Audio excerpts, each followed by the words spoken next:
Hi guys, आज मैं एक वीडियो के बारे में डिस्कस करने वाली हूँ जो बहुत ही जाने माने यूट्यूबर हैं ध्रुव राठी। उन्होंने पोस्ट किया है 2 दिन पहले अपने यूट्यूब चैनल पे, एंड जिसका कैप्शन कुछ है Rhea Chakraborty Kangana Ranaut and BMC controversy. आप सब लोग पढ़ते होंगे, सुनते होंगे। ये जो डॉट्स जुड़े हुए हैं सुशांत सिंह राजपूत की डेथ से रिलेटेड, उसके लिए अगर कंगना रनौत आगे आ रही हैं, नो मैटर व्हाट, अगर वो पहले ड्रग्स लेती थी नहीं लेती थी, ड्रग्स बहुत सारे लोग लेते हैं, उनमें से कौन सा लोग या कौन सा बंदा बॉलीवुड का सपोर्ट में आया है सुशांत के, फर्स्ट ऑफ ऑल सुशांत के, और अब कंगना के सपोर्ट में कौन आया? कोई नहीं आया। She is, I would appreciate हर कि वो बंदी आगे आ रही है और बोल रही है इन चीज़ों के बारे में, ठीक है। और सेकंड चीज़, आप बोलते हैं कि बिहार में एफआईआर दर्ज की गई रिया चक्रवर्ती के अगेंस्ट। बेसिकली एफआईआर उनके फादर ने दर्ज करवाई थी, सुशांत सिंह राजपूत के ने, और उन्होंने सिर्फ आपके अकॉर्डिंग, आपने अपने वीडियो में ये बोला कि रिया के ऊपर ये अक्यूज़ किया गया है रिया चक्रवर्ती को कि फिनेंशियली उन्होंने उनको डिच किया। Let me tell you one more thing, वहाँ पे अबेटमेंट ऑफ सुसाइड का वो लगाया गया है, और वो एफआईआर 2-3 पन्नों की है जिनमें काफ़ी कुछ चीज़ें लिखी हुई हैं। आई होप आपने वो एफआईआर पढ़ी होंगी, जिसमें ये भी लिखा हुआ है कि सुशांत सिंह राजपूत को अगर वो कहीं कंसल्ट कर रही थी डिप्रेशन करके, तो वो अपनी रिपोर्ट्स, जो सुशांत की रिपोर्ट्स थी, उसके और भी चीज़ें, उसकी प्रॉपर्टी लाइक गहने और कैश, वो अपने साथ ले गई थी 8 जून को, और ये धमकी देके गई थी सुशांत को कि मैं ये सारी चीज़ें आउट कर दूंगी। ये भी बोला जा रहा है जिसके लिए वो प्रेशर में था। और आपने ये बोला कि रिया चक्रवर्ती को हैरेस किया गया, मीडिया ट्रायल्स हो रहे हैं ये, और उसके बाद एकदम से आप ये बोल रहे हो कि मैं ये नहीं कह रहा कि रिया सही है या गलत। अगर रिया सही है या गलत है ये आप नहीं कह रहे हो, जज पे छोड़ते हो, तो how can you say that she has been harassed? You very well know it, you should be knowing it कि रिया का किस चीज़ में कहाँ पे क्या नाम आ रहा है, क्या उसके कनेक्शंस हैं। और ये जो फेक इंटरव्यू उन्होंने आज तक को या फलान टीम का किसी भी टीवी चैनल को दिया है, और वो क्या था, स्क्रिप्टेड था, वो सारी चीज़ें आपको पता होनी चाहिए, ठीक है। दूसरी चीज़, आपने ये बोला कि कंगना रनौत ने पहले नेपोटिज्म की बात की, फिर ड्रग एंगल आ गया, एंड शी सेज कि 90% of the Bollywood consumes drugs, ठीक है। तो ये एंगल लाया गया नहीं है, ये चीज़ें धीरे धीरे उन्होंने जब रिपब्लिक को बताई ये चीज़ें तब उन्होंने बताया है। और ड्रग एंगल पहले अपने आप आई थी, कुछ चीज़ें खुलासा हुआ है सुशांत की डेथ के उसमें, तब कंगना ने ये चीज़ें बोली हैं कि हाँ जी बॉलीवुड लेता है ड्रग्स, 90% ऑफ द बॉलीवुड जो लोग हैं वो ड्रग्स लेते हैं। ये ड्रग एंगल आपके अकॉर्डिंग मतलब ये क्या है कि कंगना ने स्क्रिप्ट लिखी है क्या ये इंटरव्यूज़ की, और कि क्या बोलना है, कब क्या सामने लेके आना है ताकि ध्यान भटकाया जाए जनता का? ऐसा जी नहीं, ठीक है। उसके बाद आप ये बोलते हैं उनको जो प्रोटेक्शन मिल गई है, फ्री में प्रोटेक्शन मिल गई है। What do you mean by free protection? अगर कोई डेंजर में है, किसी को खतरा है किसी चीज़ का, तब उसको प्रोटेक्शन दी जाती है, ठीक है। रही बात, उन्होंने बहुत सही बात बोली है जब उनको किसी बीजेपी, या आपने बोला है बीजेपी एमएलए ने, किसी ने ऑफर किया कि आप एडवाइस किया कि आप सिक्योरिटी क्यों नहीं ले लेती हैं, बिल्कुल सही बात बोली है। उन्होंने कुछ गलत नहीं बोला है कि मुंबई पुलिस पे मुझे विश्वास नहीं है, मुझे या तो सेंट्रल गवर्नमेंट या मुझे हिमाचल प्रदेश की गवर्नमेंट सिक्योरिटी दे, और फ्री फोकट नहीं होता है। उन्होंने जब बोला है कि मेरे पास इन्फॉर्मेशन है मैं शेयर करूँगी, प्रोटेक्शन मुझे चाहिए, उनकी जान को खतरा है। आप ये बताओ, सुशांत का अगर मर्डर हुआ है, वो भी कुछ रिवील करने वाले थे तभी उनका मर्डर हुआ है, एक चुटकी भर में। इधर मीतू अपने घर गए एक नाइट के लिए, एंड उन्होंने मौका देख के मार दिया सुशांत सिंह राजपूत को। आपको आसान बात लगती है क्या? और आप कहते हो कि मैं कल को बोल दूं कि मेरे पास इंफॉर्मेशन है, मुझे सिक्योरिटी मिल जाएगी क्या? आप आइए ना टीवी चैनल पे, आपने तो इंटरव्यूज़ दिए हैं ना, आपने इंटरव्यूज़ दिए हैं कई चैनल्स पे, आप लोगों को, आपको बुलाया गया है, तो आप वहाँ आके एक बार बोलो तो सही। बोलो आप आके, और ये बोलो कि मेरे पास इन्फॉर्मेशन है, मैं इन्फॉर्मेशन देता हूँ ड्रग एंगल में और माफिया में और मर्डर एंगल में कि किसने किसका मर्डर किया है, क्या आपके पास प्रूफ्स हैं और क्या है। फिर देखो आप, फिर रहो आप बिना सिक्योरिटी के, मैं देखती हूँ कौन सिक्योरिटी नहीं मांगता। फर्स्ट ऑफ ऑल आप कुछ बोलने की हिम्मत तो रखो। आप अपने यूट्यूब चैनल पे क्या छुपाते हैं, किन चीज़ों से बचते हैं डिस्कस करने के मामले में, और क्या आप बताते हैं? It just like if you are like seems like you are a paid YouTuber, okay, ये मैं आपको बोल रही हूँ। तो आप ये मत बताओ कि फ्री में क्या मिल गया और फ्री में क्या नहीं मिला और किसके ऊपर किस सरकार का हाथ है, ठीक है। वो एक बंदी है जो आगे बढ़ के और ये चीज़ें क्लीन अप करने में हेल्प कर सकती है गवर्नमेंट की। और उसके बाद आप ये बोलते हैं कि कंगना रनौत बहुत चीज़ों को एग्जैजरेट करके बोल दिए हैं, और उन्होंने तो मुंबई को पीओके की जैसे कंपेयर कर दिया और ये बोल दिया वो कर दिया। एग्जैजरेट तो आपने किया इस वीडियो में। आप ये कह रहे हैं कि संजय राउत ने गाली दे दी। उन्होंने कंगना रनौत को हरामखोर बोला था। मुझे नहीं पता ये गाली है या क्या नहीं है, बट एग्जैजरेट आप भी कम नहीं करते हैं, ठीक है। और अगर संजय राउत ने गाली दी है तो और हाँ, संजय राउत ने गाली हरामखोर बोला, उसके बाद कंगना ने तू करके उद्धव ठाकरे के लिए एक वीडियो बनाया, जिसके बाद तू शब्द यूज़ किया जब उनका ऑफिस को डिमोलिश कर दिया गया, तो उसके ऊपर उनके ऊपर एफआईआर हो गई। सीएम के अगेंस्ट कैसे यूज़ किया। Let me tell you one thing and you also tell me this. Parliamentary लोग, पप्पू, एंटोनिया माइनो का जो बेटा है पप्पू, वो और जितने भी लोग हैं आपस में जब भी ये बहस होती हैं कांग्रेस बीजेपी की, इवन यू योरसेल्फ आपने आईआईटी जेईई के लिए जब लोगों के लिए ट्वीट किए हैं, स्टूडेंट्स के लिए, आपने लिखा है शेमलेस गवर्नमेंट, और भी पता नहीं क्या क्या, चोर, मक्कार, करप्ट, क्या क्या वर्ड्स यूज होते हैं प्रधानमंत्री जी के अगेंस्ट। क्या कर लिया? किसी ने किया किसी को अरेस्ट? हुआ कोई अरेस्ट? हुआ कोई अरेस्ट? ये बताइए आप मुझे। तब तो आप बात करिए कि कंगना रनौत के अगेंस्ट चलो एफआईआर हो गई because she just used merely a word to against the so called chief minister of Maharashtra Uddhav. Okay, ठीक है। उसके बाद हाँ, आप बात करते हैं डेमोक्रेसी की, कि जब कंगना रनौत का घर डिमोलिश हो गया तो she just posted a tweet wherein she said सेड कि डेथ ऑफ डेमोक्रेसी, और पाकिस्तान जैसे वर्ड्स इन्होंने यूज़ किए। और डेमोक्रेसी तब कहाँ गई थी, अब कहाँ गई थी, जैसा अभी आपने इस वीडियो में बोला। तो मुझे एक बात बताओ, डेमोक्रेसी तब कहाँ जाती है जब एक वेटरन नेवल ऑफिसर को शिवसेना के लोगों ने पीटा। अब आप ये मत बोलना कि शिवसेना के लोग नहीं थे, बकायदा वो अरेस्ट भी हुए हैं और उन्हें बेल भी मिल गई है। जब आपका ये वीडियो शूट हो रहा था या आपने बनाया है, आपको भली भांति पता था कि वेटरन ऑफिसर के साथ क्या हुआ है। मेयरली उन्होंने कुछ कार्टून पिक्चर्स शेयर किए थे, and he is not only the one who is sharing these kind of pictures और mimicry kind of things on WhatsApp। बहुत सारे लोग हैं पूरी दुनिया। मैं शेयर करती हूँ अपने इंस्टाग्राम अकाउंट पे, व्हाट्सएप पे मैं स्टेटस लगाती हूँ, मैं अपनी स्टोरीज में डालती हूँ। उद्धव ठाकरे हर चीज़ के लिए मैं उनको टैग भी करती हूँ। अब बताओ, सिर्फ वही एक इंसान था जिनको उन्हें जाके गुंडागर्दी करके मारना ज़रूरी था? उसके बारे में तो आपने डिस्कस नहीं किया अपने वीडियो में। ज़रा उनके बारे में भी बताओ ना कि शिवसेना कितनी गुंडागर्दी करती है। सिर्फ गुंडों का राज चल रहा है वहाँ पे। शिवसेना को तो ये लगता है कि ज़िंदगी भर हम जैसे यहाँ राज करने वाले हैं, उस तरीके से वो रिएक्ट कर रही है। उन्हें ये नहीं पता कि 2-3 साल या हो सकता है 2 महीने जिस तरीके से उन पे पॉलिटिकल या लोगों का प्रेशर है, हो सकता है अभी उखाड़ के फेंक दिया जाए। ठीक है, तो आपने वो भी कवर नहीं किया। वो कवर करिए ना आप, कि उस उनको मिस्टर मदन शर्मा जो रिटायर्ड नेवल ऑफिसर है, उन पे अटैक किया गया। शिवाजी महाराज की सेना मानी जाती ना शिवसेना, जिन्होंने नेवी को, he called the founder of नौसेना। सो उन्हीं के लोग अब उनके साथ मारपीट कर रहे हैं, वेटरन नेवल ऑफिसर के साथ। उसके बाद आप ये कहते हो कि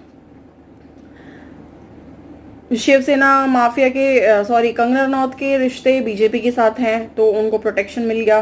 तो अमित शाह ने भी सुन ली बात, और गोदी मीडिया, आप जैसे बोलते हैं गोदी मीडिया, मोदी जी के लिए, कि उनसे उन्हें सपोर्ट मिल गया। तो मुझे एक बात बताइए, फिर शिवसेना किसके साथ लिंक है? माफिया के साथ, बॉलीवुड माफिया, ड्रग माफिया, गुंडागर्दी, गुंडे लोग। उस पर भी एक वीडियो बनाओ, मैं भी देखती हूँ आप कितना बोलते हो। एक चीज़ आप ये बोलते हो कि जो ऑफिस डिमोलिश हो गया कंगना रनौत का, हाँ, आपने ये बात अग्री करी है कि डिमोलिश हुआ है, उसमें पर्सनल दुश्मनी लग रही है या रिवेंज लग रहा है कि कंगना रनौत ने जैसे ही ट्वीट किया उसके कुछ टाइम के बाद ही डिमोलिश हो गया। That too when she just declare that she will be coming to Mumbai on 9th of September and before she could arrive उनका ऑफिस डिमोलिश कर दिया गया। तो वो चीज़ मुझे एक पॉइंट आपको थोड़ा जेन्युइन लगा, but then you are also saying कि कपिल शर्मा का भी डिमोलिश हुआ था, और जो न्यूज़ आपने स्क्रीनशॉट दिखाया है वहाँ पे शाहरुख का भी नाम है। तो कपिल शर्मा, शाहरुख दोनों को नोटिस भेजे गए थे उन्होंने कंप्लेन करी थी कि उनसे ब्राइब मांगी है बीएमसी ने इलीगल कंस्ट्रक्शन को तोड़ने से बचाने के लिए। वो ब्राइब आप छोड़िए, आप तो ये देखिए कि इलीगल कंस्ट्रक्शन था इसलिए ऐसा हुआ था। बट कंगना रनौत का भी अगर इलीगल कंस्ट्रक्शन था तो नोटिस पहले भेजा गया था, अब तक क्यों नहीं तोड़ा? Why now just when she posted something against Shiv Sena और अबाउट मुंबई? अभी क्यों? Merely a revenge. ओके, दूसरी चीज़ आप बोलते हो कि कंगना रनौत को फ्री में वाई सिक्योरिटी मिल गई, वाई ग्रेड सिक्योरिटी, ठीक है। दीपिका पादुकोण को नहीं मिली, जबकि उनकी तो जान को खतरा था पद्मावत के टाइम पे। इनकी तो जान को भी खतरा नहीं है, कंगना रनौत, राइट। दीपिका पादुकोण जो जेएनयू विजिट करती हैं, एक आईएसआई एजेंट अनिल मुसर्रत के कहने पे 5 करोड़ रुपया खाके वो जाती हैं जेएनयू, जहाँ के बच्चे टुकड़े टुकड़े गैंग में हैं, जो ये नारे लगाते हैं, बहुत सारे नारे हैं, आप गूगल कर लो, भारत तेरे टुकड़े होंगे, ये वो। मैं यहाँ पे बोलूँगी नहीं क्योंकि वो बोलना भी मुझे अगेंस्ट लगता है अपने नेशन के, मैं यूज़ नहीं करूँगी। टुकड़े टुकड़े गैंग से समझ जाओ आप। तो उस जैसी बंदी, उसको खतरा है जान का? क्या बात कर रहे हो आप? उसको जान का खतरा है? इतने लोगों के बीच में जाके वहाँ अकेले खड़ी है, उनको सपोर्ट कर रही है अपनी फिल्म को प्रमोट करने के लिए। हालांकि वो तो फ्लॉप हो गई, फिर अच्छा हुआ, बट वो टुकड़े टुकड़े गैंग के लोगों के साथ खड़ी हैं वहाँ पे। अनिल मुसर्रत के कहने पे पैसा खा के 5 करोड़ रुपए। एंड यू आर सेइंग कि उनको जान का खतरा था। पद्मावत के टाइम पे उनको सिक्योरिटी क्यों नहीं मिली? कोई जान का खतरा नहीं है। इनसाइड टॉक्स आप नहीं करते तो मैं भी बता दूं, आप जाके थोड़ा सा अगर आप रिसर्च करते हो आपको पता भी होगा, तो पढ़ो जाके कि किसको कितना खतरा है और किसको कितना खतरा नहीं है, किसके कनेक्शंस कहाँ पे हैं। आपको बहुत सारी फोटोज़ मिल जाएंगी गूगल पे अनिल मुसर्रत के साथ। अनिल मुसर्रत के साथ कौन कौन है बॉलीवुड का माफिया इन्वॉल्व, या कौन किसके साथ क्या कनेक्शन है। यहाँ अगर एक बीजेपी का बंदा है जिसके अगेंस्ट आप बोलते रहते हैं, बीजेपी भी छोड़ो, अगर एक आम आदमी जो आपके अकॉर्डिंग फासिस्ट है, उसके कनेक्शन अगर ऐसे आईएसआई एजेंट के साथ मिल जाएंगे ना, आईएसआई के साथ या पाकिस्तान के साथ, तो आप तो बम फोड़ दोगे, आप तो पता नहीं क्या कर दोगे अपने, आप तो पता नहीं कौन सा इनिशिएटिव लेके आ जाओगे अपनी यूट्यूब चैनल पे। तो ये लोग तो काफ़ी कनेक्टेड है, पब्लिकली पिक्चर्स हैं, इनके बारे में क्यों नहीं बनाते आप वीडियो? मैं तो कहती हूँ बनाओ, तब जानूंगी मैं आपको, ठीक है। तो छोड़ो आप दीपिका पादुकोण की बात कि क्या है और क्या नहीं है। दूसरा, आप कहते हो नेपोटिज्म, रिपब्लिक टीवी। मैंने बहुत सारे आपके ट्वीट्स और वीडियोस देखे हैं अर्नब गोस्वामी के लिए भी। अर्नब गोस्वामी को मैं अप्रिशिएट करती हूँ, उनको खतरा एक्चुअली पहले भी उनके साथ हो चुका है, जब उन्होंने पप्पू की मम्मा को एंटोनिया माइनो उनके ओरिजिनल नेम से बुलाया था, उन पे अटैक हुआ था। And now also I appreciate him कि शिवसेना को अपने केबल कनेक्शन से चैनल हटवाना पड़ रहा है because they feel ashamed of what is being telecast on the Republic TV against the murder mystery, all about that. But आप कहते हो नेपोटिज्म कि उन्होंने अपनी वाइफ को वहाँ का डीएमडी या वो जो भी बना रखा है। मुझे एक बात बताओ, अगर अंबानी फैमिली में उनके बच्चे शेयर होल्डर हैं या होल्ड करते हैं या ओन करते हैं अलग अलग डिविजन्स को, रिलायंस के को, तो आप उसको नेपोटिज्म बोलोगे? नेपोटिज्म है, ठीक है, but do you really think कि वो अपने बच्चों के अलावा किसी और को सौंप देंगे वो सारी रिस्पॉन्सिबिलिटीज़ जो उन्होंने उनके बच्चों को दे रखी हैं? Then why not Republic TV? लेकिन हाँ, आपको तो नेगेटिव जाना है, आपको तो यही बोलना है कि अर्नब ने अपनी बीवी को दे दिया रिपब्लिक का जिम्मा, तो ये नेपोटिज्म है। वो अगेंस्ट बात करता है नेपोटिज्म की, यहाँ घर में ही नेपोटिज्म होता है। आई डोंट अग्री, आपका ओपिनियन एकदम सड़ा हुआ और बेकार है इस चीज़ के लिए, ठीक है। और एक चीज़ और, last but the most important thing, according to you mister Dhruv Rathee, Rhea Chakraborty को अरेस्ट किया गया, एनसीबी ने अरेस्ट किया सिर्फ इसलिए कि आपके अकॉर्डिंग थोड़ी सी marijuana और वीड उसके पास पाई गई या उसको उसमें लिप्त पाया गया तो अरेस्ट कर लिया। थोड़ी सी, आप लेते हो क्या marijuana या आप लेते हो क्या वीड? वो तो कंफर्म कर दो। लेते होंगे शायद, बिकॉज लीगल होगा ऐसा? इलीगल है इसलिए उसको अरेस्ट किया गया है। अब चाहे वो सुशांत के मर्डर मिस्ट्री से कनेक्टेड हो वो डॉट्स, इसलिए पता चला ड्रग्स का, इसलिए पाई गई, ठीक है। और अगर सुशांत की डेथ नहीं हुई होती और ये चीज़ें बाहर नहीं आती तो कौन जाता और कौन बताता कि बॉलीवुड माफिया, ऊपर ऊपर सबको पता है कि आर्म्स में भी लोग इन्वॉल्व हैं, लोग बोलते हैं संजय दत्त सलमान का या किसी का भी केस देख लो आप, कैसे कैसे सीबीआई से बच के और ये लोग निकल के आए हैं आर्म्स एक्ट से और अलग अलग केसेस से। तो ये चीज़ें हैं, तो ड्रग्स में भी पता होगा, बट किसी के पास सबूत है? कोई बोल सकता है किसी के लिए? नहीं बोला तो आप कह रहे हो ना कि अगर एनसीबी अगर ऐसे छोटे छोटे लोगों को पकड़ के सारा करने लगी, जेल में डालने लगी, तो ऑलमोस्ट सारे लगभग बॉलीवुड के लोग जेल में होंगे। तो भाई शुरुआत तो करनी पड़ेगी ना उसके लिए। करो ना, एनसीबी क्यों नहीं करती थी इन्वेस्टिगेट? किसी ने बताया था, कुछ किया था? But at least just because of this murder mystery कुछ चीज़ें अगर कनेक्टिंग डॉट्स की वजह से बाहर आई हैं, तो रिया चक्रवर्ती अरेस्ट हुई है, वो बताएगी ना बाकी लोगों के नाम, तब जाएंगे शायद बाकी लोग जेल में। वो तो देखते हैं अब क्या होता है क्या नहीं होता है, right? But this is not the way. आप अपने वीडियोस में ये दिखाते हैं कि प्रज्ञा ठाकुर या जो भी हैं, एक बीजेपी की पॉलिटिशियन है, लीडर हैं, एमएलए हैं कहीं की, आपने उनके लिए एक वीडियो बनाया। मैं आपके जस्ट वीडियोस गो थ्रू कर रही थी और मैं देखती भी हूँ। आपने लिखा कि गौमूत्र पीती हैं वो अगर, तो आपने उनको ट्रोल किया, आपने वीडियो बना दिया उसके ऊपर। आप वीडियोस बनाइए। जब अक्षय कुमार ने उनका डिस्कवरी पे, आज 14 सितंबर है, आज उनका वीडियो टेलीकास्ट होने वाला था बेयर ग्रिल्स के साथ, where he is confessed and confirmed and he is telling everyone that मैं गौमूत्र पीता हूँ रोज सुबह। आप बनाइए वीडियो, अब बताओ। तो आप एथीस्ट हैं, इसका मतलब ये नहीं कि आप कंप्लीटली एथीस्ट होने के साथ साथ इन चीज़ों, आयुर्वेदा या मेडिसिन और इन चीज़ों पे भी विश्वास नहीं करेंगे या इन चीज़ों को इस तरीके से ट्रोल करेंगे। तो मैं चाहूँगी, और हाँ, डिमोलिशन पे एक और चीज़, ये जो बीएमसी है, अगर उन्होंने डिमोलिश किया नहीं किया, शाहरुख, कपिल शर्मा, फलान ढिमका जो भी इन्वॉल्व हैं, 2 साल पहले जो लेटेस्ट सुनवाई हुई थी साले दाऊद इब्राहिम की, उसका जो भिंडी बाजार में जो प्रॉपर्टी है उसकी, वो भी इलीगल है, उसको भी तोड़ने के लिए, मोड़ने के लिए, हर चीज़ के लिए ऑर्डर आ चुका है। उस पर तो नहीं हुआ अभी तक कुछ, उसको नहीं तोड़ा मोड़ा गया। उस पर भी बनाओ एक वीडियो, उस पर भी बनाइए मिस्टर ध्रुव राठी एक वीडियो कि कब कैसे नोटिस भेजा गया, कैसे इलीगल प्रॉपर्टी बनाई, डिमोलिश क्यों नहीं किया गया। टुकड़े गैंग पे एक वीडियो बनाइए, टुकड़े गैंग पे बनाइए एक वीडियो, इस पर भी बनाइए कि जब शाहीन बाग के ऊपर जो बुक लॉन्च हो रही थी उस पर किसी ने कोई इश्यूज रेज नहीं किए, और जब दिल्ली राइट्स हुए थे फेब में इस साल, जो करवाए गए थे, तो उन पे भी एक वीडियो बनाइए। उसकी बुक लॉन्च होने में लोगों को क्या प्रॉब्लम हो रही थी, तब बड़े ट्वीट्स आ रहे थे, पब्लिशर्स को बोला जा रहा था कि आप वापस लीजिए इस बुक को। तो आपको अगर कवर करना है तो आप हर चीज़ कवर करिए, सिर्फ लिबरल्स, लेफ्टिस्ट, राइटिस्ट, फासिस्ट, ये जो अटेंशन, डिस्ट्रैक्शन, टीआरपी, तो गोदी मीडिया, ये फालतू बकवास करने के अलावा भी बहुत सारी चीज़ें हैं कवर करने के लिए। और थोड़ा सा आप अगर नेशनलिस्ट या देशभक्त होके सोचेंगे ना इन चीज़ों को, तो शायद हर चीज़ आप अनबायस्ड होके शो करेंगे, बायस्ड होके नहीं, ठीक है? तो आप जिनको पेड बोल देते हो, नेपोटिस्ट बोल देते हो, सारी चीज़ें बोल देते हो, तो मेरे अकॉर्डिंग तो शायद आप खुद भी एक पेड यूट्यूबर हैं जो सिर्फ कुछ कुछ चीज़ों को कवर करते हैं।